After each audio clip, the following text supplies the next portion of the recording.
Hey friends, on today's quick video, I'm going to show you how to install this SAMODRA bidet. We'll give it a quick test and a review. Now I'm going to be installing this on a Kohler toilet up here at the cabin, but it's going to work very similar for any toilets that you might use. In order to get underneath the toilet seat to install the bidet, I'm going to lift up these levers. Again, this is the Kohler, and I'm going to unscrew this area right here to loosen up those bolts right there, and then this whole toilet seat slides out. These two bracket pieces slide over the holes, but this sits nice and tight to the toilet seat. Now for the Kohler system, this little nut is on the bottom, and then this little washer sits on top here, and the bolt goes through just like that. So you have to loosen up that whole assembly so we can slide the bidet on the very bottom of this and then put everything back into place. With those bolts removed, you can see that, again, the bidet sits straight down on top of those holes, and we can put our pieces back into place. Okay, we've got everything back into place and tightened down. Again, this little nut is on the bottom, you can see right there, and then the washer and the bolt goes straight through. We can then put our toilet seat back into place. Okay, we've got the toilet seat back in place, and as you can see, that's working good. Bidet is in place. The toilet seat sits down on it just fine, so that doesn't really impede anything. Really don't even notice it's there if you don't want to use it. Okay, so we've got 3 pieces left in our kit, and this is how we're going to get water into the bidet in order for it to spray. So we need this T connector, which is going to go up here underneath our tank, and that's going to allow us to have an intersection where the upper portion can still fill up our tank with water here. And then this over here is going to be our T intersection that's going to push water through this tube into our bidet system so we can isolate water that way. So we're going to make sure our water is off. I'm just going to turn this. Again, you can see my PEX connection coming out of the floor. I've turned the water off so there's 0 pressure. There is some water in this line still, so just know that they may be a little bit wet here. But this should allow us now to pull off that little nut that you can see right here. We're going to unscrew that, and then we're going to be able to fit the T on that little area in its place. Okay, I removed that nut. The good news is the Kohlers are designed to where you won't have a leak even if the tank is full when you remove that nut.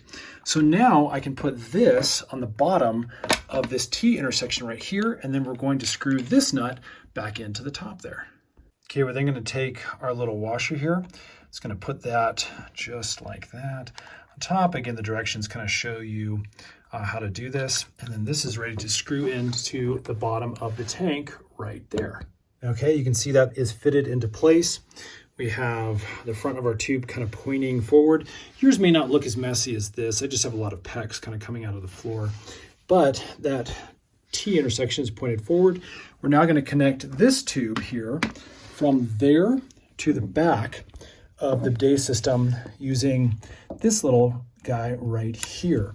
You can see the 2 ends of this tube, and the larger end, which is going to be this one, is going to go into our bidet, while this one is going to connect to that T intersection.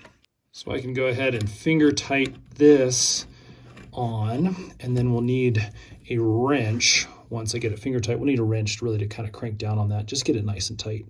And then this end here, like I said, it's going to go right into this plastic bit. Same thing, I'll go ahead and finger tighten this one down. And then again, be careful on this because it is plastic. I'm going to try to tighten that again with a wrench, but not too tight because I don't want to break that plastic piece. Now the one negative is that, as you can see, there's a lot of tubing. They give you a lot, which is good, but it ends up being a little bit of a snaky mess kind of behind there. It's not the most attractive. I may try to work with this a little bit, see if I can hide some of this tubing a little bit better. Okay, once things are tight, we can turn our water back on. You can see I'd flip this up, and now we are pressurized with water, ready to test. So I'm going to take off this little protective cover, and the way this works is no electronics needed. You basically set the strength of your water pressure. So this is going to be full strength. You can see this is about 50% on either side, and then you can dial it in based on that. They say to start in the lowest pressure setting. I'm going to go ahead and put it on medium. And then we have a couple of options here. We have the tushy section is what they call it. This is a feminine section, which is going to spray at a different angle. And then this is kind of a self-cleaning mode is what they call it. And again, as soon as you push these buttons, it's going to release pressure through the system. And then to stop it, you just hit this button in the middle. So to prevent spray back, I've put the toilet seat down. We're just going to test this, see if it works. I'm going to hit, again, that tushy section. You can hear it pressurizing, and you can hear it hitting the bottom of this toilet seat. And then we'll stop it just like that. Again, no electronics needed. It just automatically adjusts. That's pretty cool. You can see the spray as it came up and hit that toilet seat. So we're going to clean this off. We'll give it actually a test and then a review. All right, after some testing, I'm going to give it a thumbs up. It's a super easy system.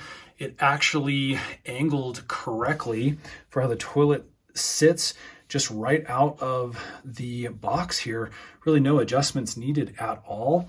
I did find that with our system and water pressure, full pressure is best. And again, these controls just worked really easily. So big thumbs up from us on this.